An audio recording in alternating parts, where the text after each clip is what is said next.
48వ కీర్తన చదువుకుందాం. మన దేవుని పట్టణమందు, ఆయన పరిశుద్ధ పర్వతమందు యెహోవా గొప్పవాడును బహు కీర్తనీయుడనై యున్నాడు. ఉత్తర దిక్కున మహారాజు పట్టణమైన సియోను పర్వతము రమ్యమైన ఎత్తుగల చోట నుంచబడి సర్వభూమికి సంతోషకరముగానున్నది.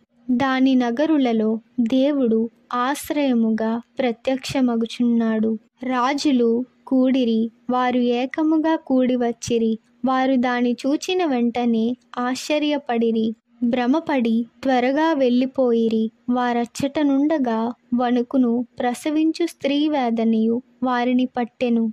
తూర్పు గాలిని లేపి తర్షీషు ఓడలను నీవు పగలగొట్టుచున్నావు. సైన్యములకు అధిపతియగు యెహోవా పట్టణమునందు, మన దేవుని పట్టణమునందు మనము వినినట్టుగానే జరుగుట మనము చూచియున్నాము.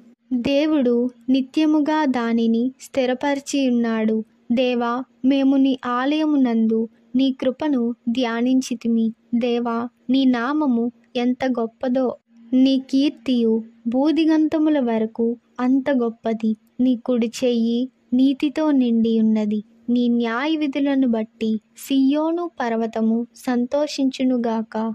యూదా కుమార్తెలు ఆనందించుదురుగాక. ముందు రాబో తరములకు దాని వివరము మీరు చెప్పునట్లు సియోను చుట్టూ తిరుగుచు దాని చుట్టూ సంచరించుడి. దాని బురుజులను లెక్కించుడి. దాని ప్రాకారములను నిదానించి చూడుడి. దాని నగరులలో సంచరించి వాటిని చూడుడి. ఈ దేవుడు సదాకాలము మనకు దేవుడై ఉన్నాడు. మరణము వరకు ఆయన మనలను నడిపించును. ఆమేన్.